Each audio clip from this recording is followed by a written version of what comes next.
Hello everyone, welcome to series number 6 of Plato, जहाँ पर आज हम थ्योरी ऑफ प्रॉपर्टी के कॉन्सेप्ट को समझेंगे। तो एरिस्टोटल कहते हैं कि दो टाइप की प्रॉपर्टी होती है, एनिमेट एंड इनएनिमेट। एनिमेट में स्लेव्स आते हैं। इट मीन्स कि एरिस्टोटल स्लेव्स को भी एक प्रॉपर्टी की ही कैटेगरी में रखते हैं कि अगर किसी के पास स्लेव्स है इट मीन्स कि वो रिच है, वो उसकी प्रॉपर्टी है। एंड सेकेंड इनएनिमेट, जिसमें living and non living things आते हैं। लाइक अगर आपके पास एनिमल्स हैं, ज्वेलरी है, लैंड है, तो इट मीन्स वो आपकी प्रॉपर्टी है।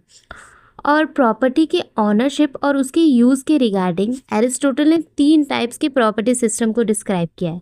पहला है common ownership and common use, जिसमें एरिस्टोटल कहते हैं कि सभी की प्रॉपर्टी होगी और सभी उसको यूज़ करेंगे, वो सबकी रिस्पॉन्सिबिलिटी होगी, सभी उसको यूज़ करेंगे। और सेकंड वो कहते हैं common property and individual use, जिसमें कहते हैं कि प्रॉपर्टी तो सबकी होगी लेकिन यूज़ इंडिविजुअल ही करेगा, जिसको एरिस्टोटल कहते हैं ये तो illogical and exploitative by nature है।